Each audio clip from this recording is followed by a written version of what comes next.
Hi everyone, my name is Marcel from I Am Love, and today I'm gonna give my perspective of two Neville quotes.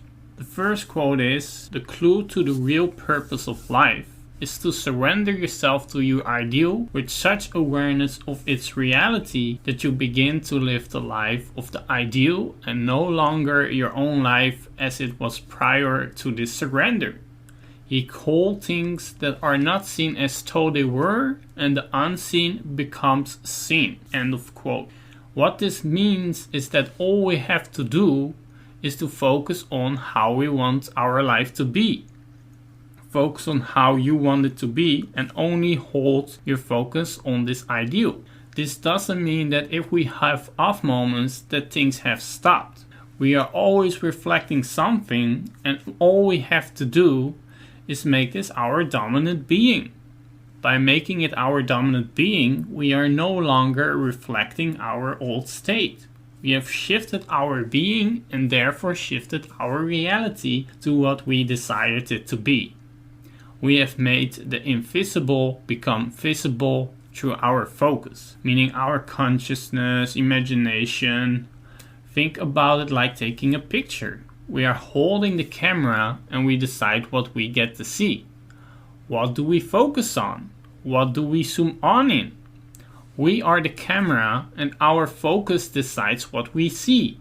So what picture are you guys deciding to make today? Now over to quote number 2.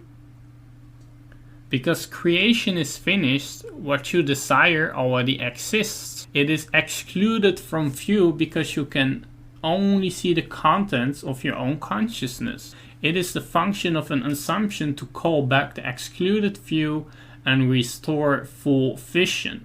It is not the world, but your assumptions that change. An assumption brings the invisible into sight. It is nothing more, neither less than seeing with the eye of God. End of quote. As we, as the camera, only sees what we are focusing on, doesn't mean that what we are looking at doesn't exist. It does. Because if we switch positions or angle, we have a different view, meaning a different reality.